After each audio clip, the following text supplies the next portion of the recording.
Ken Miyauchi, it's a pleasure to be on our program today. Thank you. So, can you give us a little bit more about what it's like to be a producer at the Guilty Gear series and what your job entails?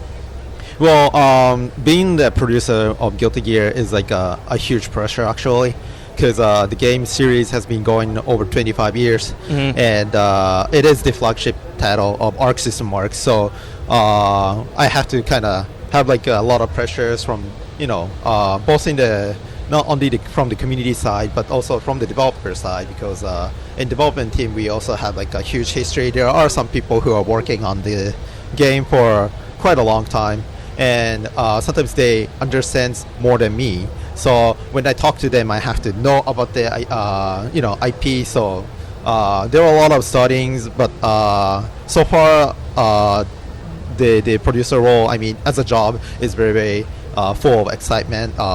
I mean, there's a lot of challenges. So doing this job really giving me a really great time. Okay, and then so Guilty Gear is kind of been of a long-running series now. I think Strive has been out for 5 years. How do you feel about Guilty Gear Strive over the years as you were developing the game? How I feel about Guilty Gear Strive is, so when I started, so Guilty Gear Strive, I actually became producer in 2022 when season 2 started. Oh wow! So initially what I was doing was I was actually based in Arc System Works America, helping them doing like promotions and also doing kind of planning for the events and kind of giving back the feedbacks from the US communities to the Japanese development team. And so while I was working on that together with the previous producer Takeshi Yamanaka, I was told maybe I could be next Guilty Gear Strive producer, because as you know, Takeshi Yamanaka have to take his hands onto his next project, which was revealed recently, Marble Talk-On. Yeah. So and that's how kind of started, and so sorry, I forgot your. So what was the question again? Oh yeah, so I was just saying, so as Guilty Gear is being developed since you took over in 2022 with season 2, though, like how has it been like developing over the years, like years? So that's kind of how I started, and then I get to learn a lot of different things about as I walk through the year 2, year 3, and then going for season 3, 4, and there's a lot of things that has been changed internally, but as at the same time we are getting more confident as the year goes on, and we are really excited to plan to continue update the game next years. And with the recent update, we have Lucy from Cyberpunk Edgerunners coming in. Can you just tell us a little bit more about how that came to be and what was the kind of like the thought process with those talks with you and CD Projekt Red? Can you tell us a little bit more about like those talks? So I kind of also talked about this in the panel yesterday, but we are kind of approached for a guest character. We were so looking for guest characters, and the initial starting point was our lead designer likes the Witcher series, and that's how we approached CD Projekt Red. And starting from that, we kind of had like a couple of discussions, and ultimately it came to the conclusion maybe we should bring Lucy from Cyberpunk Edgerunners. And of course, initially the designers was like very very highly motivated to bring the character from the Witcher series. We even kind of thought about like how she would play, had like internal discussion. But when we decide to move on to Lucy, we actually find a lot of fun, interesting, we get more interested into the series, and we developing Lucy internally was a lot of full of excitement. Okay, and I think we all of our developers enjoyed. Yeah, and I know when it comes to like developing like a new character for a game, that usually kind of breaks the balance of like certain fighting games of Guilty Gear. How are you kind of like managing that? Like, what's your philosophy when balancing the game, even for new characters like Lucy? So we have a couple of rules that we don't want to do. I mean, when we come to like approach to a fighting game, battle designs, since we have a history of developing different type of fighting games, different series of fighting games, we also have kind of expertise on if we do this kind of things, it will ruin the game. So there's a list of things that we shouldn't do, and based on that, we try to come up with how the character would still fit, not breaking those rules. And that's kind of how we started designing. And then after we proposed the idea to CD Projekt, they will also say different things because they are not the fighting game expert. So they give us some ideas that may, break the rule, and they might gonna say something that we are thinking it's suitable, but actually not for them. So we try to kind of, kick into feedback each other and try to incorporate, and that's how we finalize the Lucy design. Yeah, because I know with Homa, he was mentioning like you guys about when you guys were pitching ideas, though they weren't fighting game developers themselves. So I guess my next question to you would be like, how intricate does when it comes to like putting, like, for example, Lucy, or even like some of the previous guest characters like Dizzy and Venom, what's the difference between like trying to keep them unique but also trying to make sure they don't fit in with fighting game archetypes? Like, what's your philosophy on that, like when it comes to like uniqueness versus throwing them into a fighting game archetype? That's really difficult to answer because even if I say like we shouldn't break the rule, sometimes the idea, for example, coming out from Daisuke is totally breaking the rule. Right. But then we still have to kind of incorporate what we shouldn't do. So we kind of, when that happens, we kind of look back to our rules and then see why this is like ruled, and try to think about essentially why this rule was made. Right. And try to kind of come up with different or like some other way to clear the path of what we would like to do. And that's kind of like how we try to manage to, even if it's like rule based, we can make all the characters unique. Okay. Yep. So like with that, because I know, like I said, the fighting game community is pretty huge with the larger audience though. So like, so what's the balance between that versus like, maybe with the community's feedback regarding balancing a character? Like, what's your how do you guys tackle community feedback? So there are a lot of moment that we think the character is strong enough, but then when we release it, the character maybe is not performing well as we were originally expected. And there are also the moment the other way around.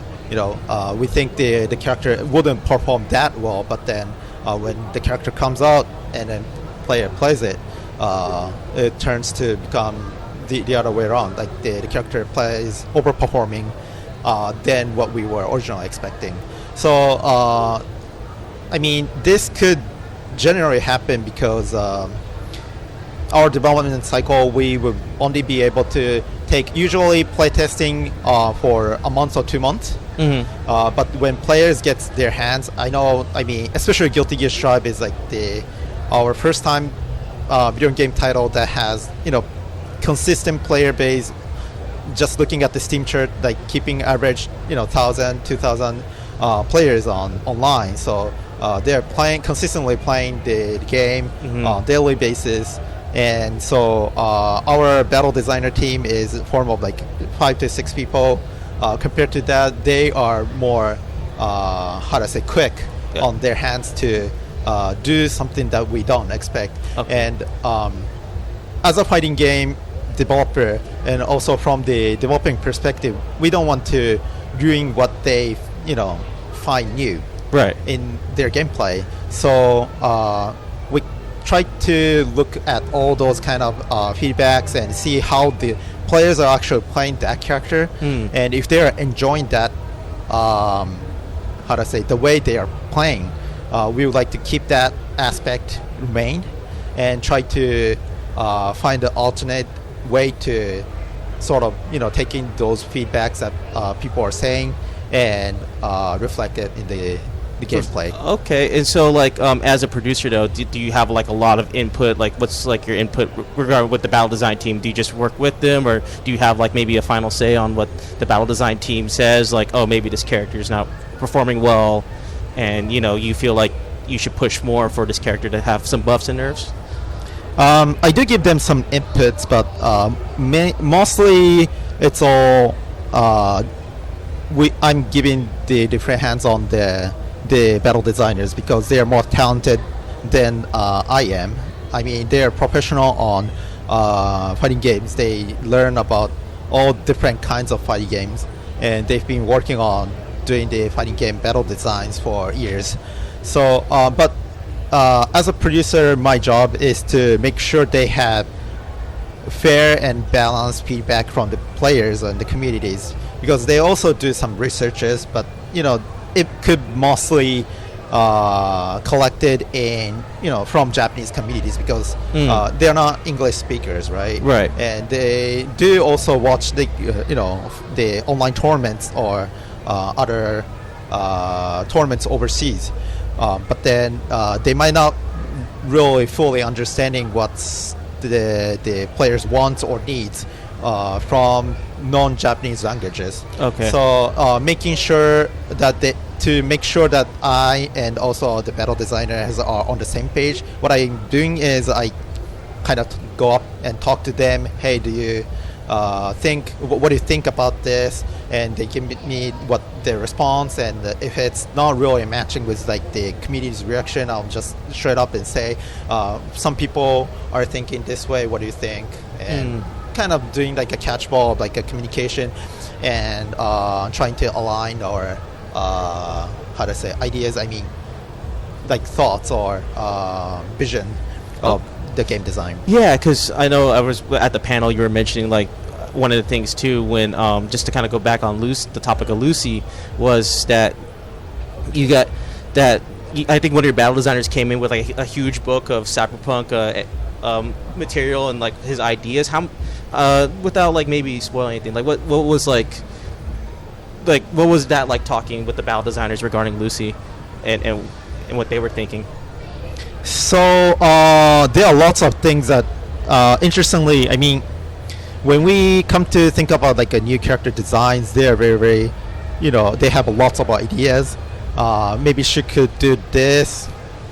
I mean, I want to say, the specific example, but if I just said that means like I'm kind of spoiling how she's going to be playing. Right. So I'm trying to avoid saying that. No, but I understand. yes, well, simply, yeah, I do. I mean, they will have a lot of lists of things that they could do, and if the idea is based on that specific thing, then how like they try to come up with, if that's like the core mechanic of how she plays, then what she will need as for example normal, or if she will need the high mobility, or if she will need like long range, or maybe reversal moves, that kind of topic of discussions. And of course this involves the CDPR's feedback, I mean CD Projekt's feedback, because they also have the image of how Lucy would fight. Okay. So initially we actually proposed to them, this is how she would fit if she's become a fighting game character. But then the CD Projekt say that we don't want to make Lucy to fight like this. So, and then we kind of did a different discussion, and if that's the case, and if she needs to play, essentially we turn the direction to make her a net runner. Well, okay. Yeah, we kind of started from that's okay. Netrunner is her core. How is Netrunner is playing in Cyberpunk 2077? Right. So we get our hands on the actual video game of 2077 and Wow. see like how Netrunner would play in that game.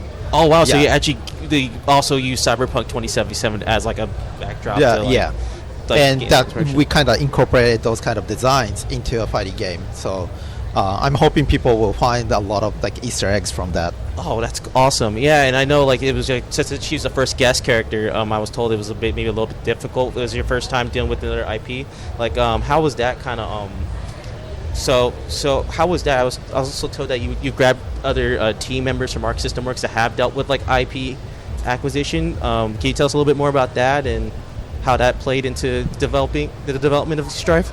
So we only had a couple of discussions with other teams. I mean, they are also busy working on their own projects, right? So what we did is we kind of approached them. One of the essential things that we were mostly worried is the development schedule. Mm-hmm. Because if we just put up the Guilty Gear Strive character designs, character development schedule, we don't have like the phase for taking feedbacks and approvals. Right. So if we incorporate that, that means it will just adds up the longer timeline in development, right? So, but then if we take a look at other IP fighting games, they are actually their development run is actually much shorter than us.